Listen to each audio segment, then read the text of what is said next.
Hello, everyone, and welcome to Inside Procurement, the SmartCube's video forum where we speak to the leaders of today about the issues that matter most to our function.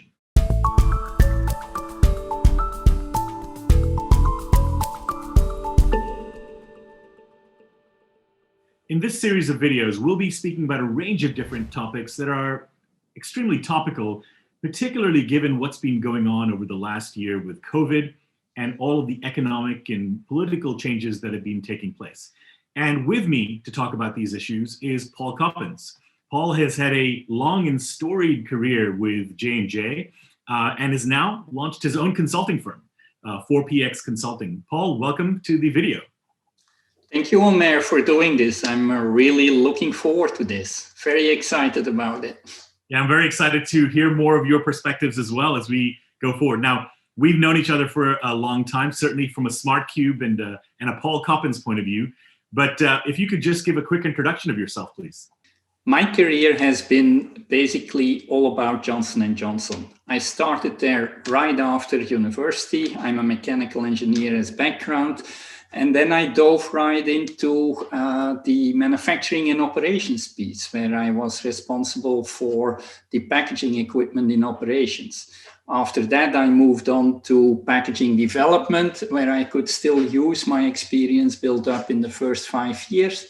And then I decided for myself, I want to do something more in the commercial space, which brought me straight into procurement, where I joined the local team in Belgium as a buyer, a junior buyer for packaging materials. And in procurement, I made my way for the past 23 years, I would say. I grew from a junior buyer all the way up to a senior director, where I was responsible in the end for managing all the global processes that we are using within procurement, making sure they're rolled out globally, and also making sure that they are sustained. It was really an awesome opportunity to be able to work with all the people across the globe. And at some point, things change in your life and you need to take a turn. And my turn has really been, okay, why not create my own company, which I started at the end of December. And already some good projects going on right now, which I'm very excited about, which leads perfectly into what we're going to discuss today. That's fantastic. Well, it's been an incredible career, and I'm sure you'll have a lot to share from an ideas and thoughts and perspectives around the various topics that we're going to go into today. So with that, why don't we dive right in? In today's video, Paul, let's talk a little bit about procurement, both in 2020 and in 2021. Now, the last couple of years have been really unlike probably anything that you or I or anybody watching this video has seen in their lifetimes. And I think it's had some pretty material implications for our function in particular. In your perspective, how has procurement changed as a result of COVID? Have there been any aspects that have become more or less important, specifically given all that's gone on over the last year? Thanks for the question, Omer. And really what I've seen happening is for sure the fact that we tried to create a more nimble and agile organization. More concretely, this actually means as an organization, you need to be able to redeploy your workforce where it's truly needed in times like a crisis, which COVID actually is. Continuing just the way you are doing things would not set you up for success.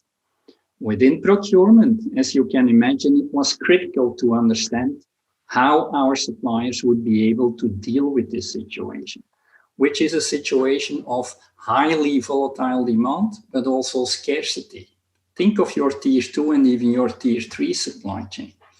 Everyone is doing their utmost to serve their customer and give the customer what they need. But it also means creating a great flexibility in your supplier base.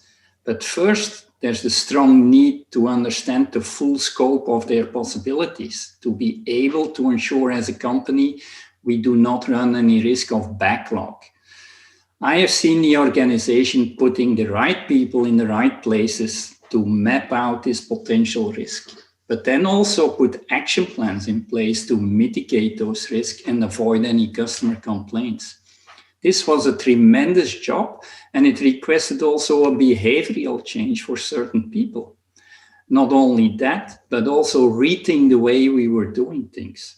How can we become more efficient in capturing data, analyzing them, and then really defining a path forward? We will talk probably more about risk further on, but even once COVID is behind us, this aspect will not go away. It will only grow in importance, and rightfully so. It's the basis of any great business to understand where your pain points are and to have the right plans in place.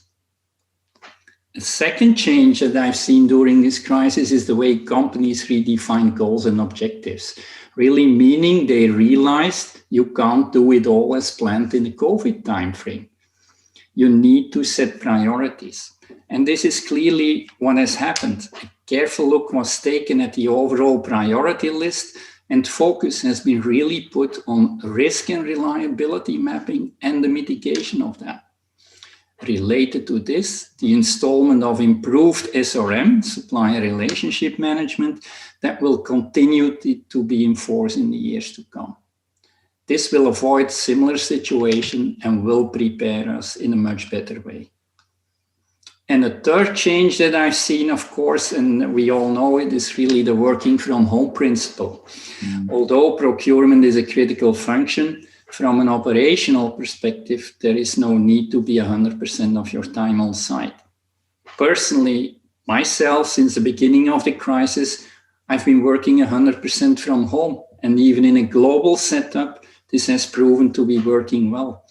Companies that already use technologies like Zoom, Teams, and Skype only start to make more extended use of that. And others probably need to switch gears to make it happen.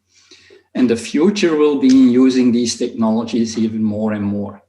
Now, does that mean that we'll be stuck in our homes all the time in the future? No, not at all.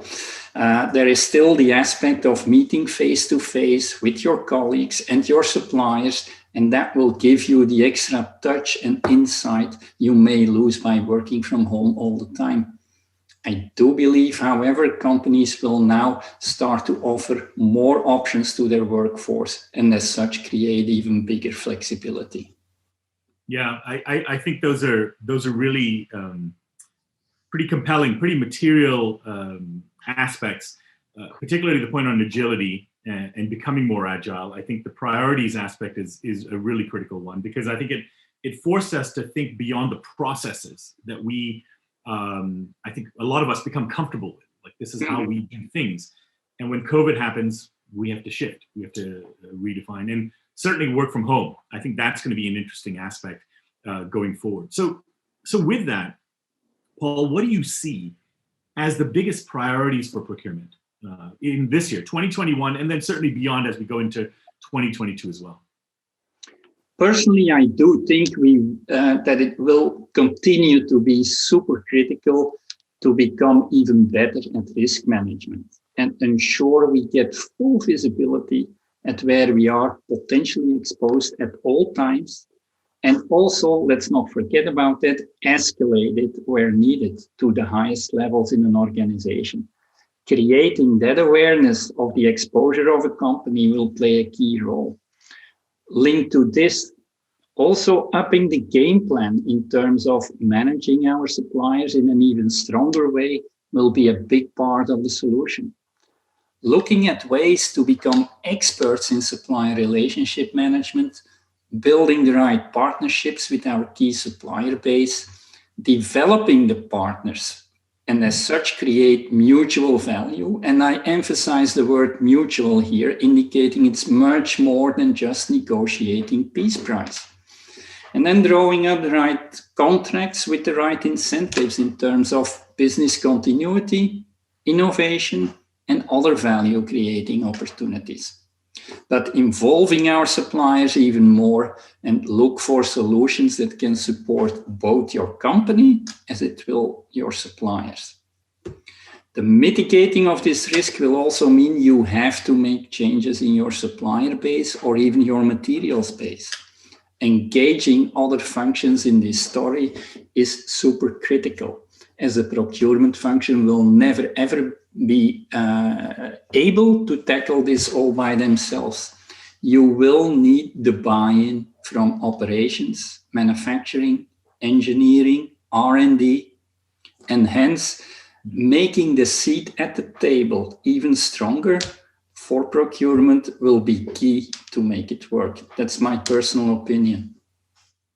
Yeah, I completely agree. I think, the cross-functional aspect has really come into prominence, number one. If I can sort of summarize a couple of the points that you made, I think, the cross-functional aspect is critical. It shows we're all part of the same ecosystem. If we don't work together, we're not going to get to where we need to go.